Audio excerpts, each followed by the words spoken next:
So, Pete, I got a question about depression. What's the day-by-day functioning of someone who has clinical depression? Well, it's the day-to-day functioning is definitely not optimal, that's for sure. So if someone's living with depression, most likely they have symptoms like low motivation, low energy, which doesn't help if you're trying to do well at your work or trying to get a job or find a job. That's not helpful if your motivation's not there. And it also doesn't help you exercise. If you're not motivated, you're probably not going to exercise. So there's low motivation. There's just sadness, feeling sad frequently. There's the most sensitive symptom of depression is what we call anhedonia, which is loss of interest in things you'd like to do before. So that's a very key one. So when someone loses interest in going out with friends, going to things they used to, let's say they used to like to go to the movies, or they used to, they like, whatever they used to like, and they just, I use the example with patients, like surfing and golf. Like, people are passionate about those two sports. So if a surfer just doesn't want to surf anymore, oh, the water's too cold, I don't want to go. Or if a golfer doesn't want to golf, there's something majorly wrong here.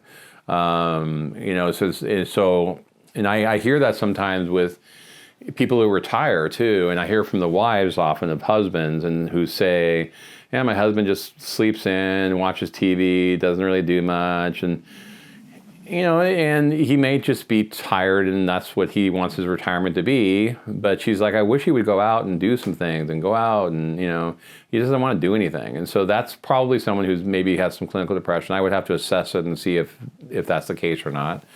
But low motivation, low energy, sadness frequently.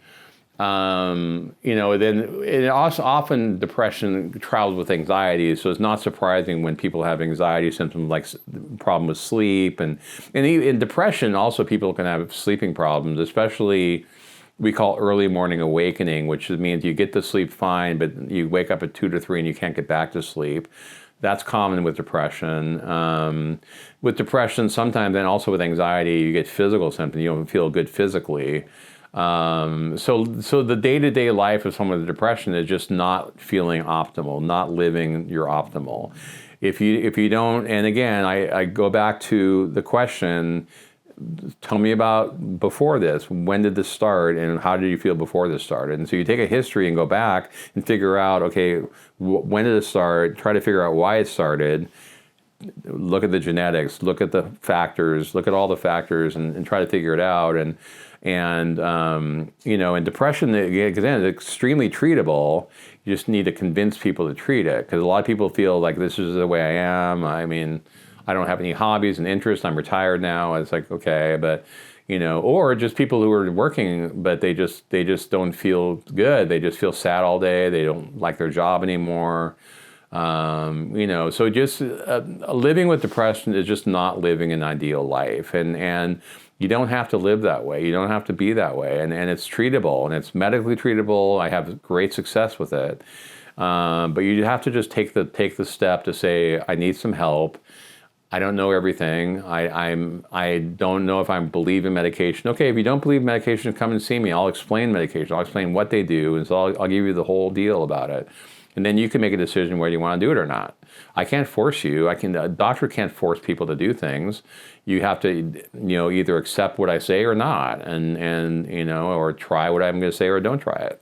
But there's a difference between occasional sadness and being clinically depressed, and the day-to-day of living with depression, and then the day-to-day of people who having to deal with people with depression. That's the other thing. It not only affects the person, but it affects the other people around that person, who don't like to see the person in that state of being. So anyway, that's kind of what some of the day-to-day life is. And it's not like it's always every day. Sometimes there's better days than others, and there's worse days. And sometimes there's better and then there's worse. The better, worse thing could be an early sign of bipolar, to look at, because again, with depression, antidepressants alone really should do the trick. And it often is better to take two together than one alone. As you know, with watching the show, SNRIs like Pristiq, Effexor, or Cymbalta are usually better than Lexapro and Zoloft and Prozac. Not every time, about 2/3, 3/4 of the time they are.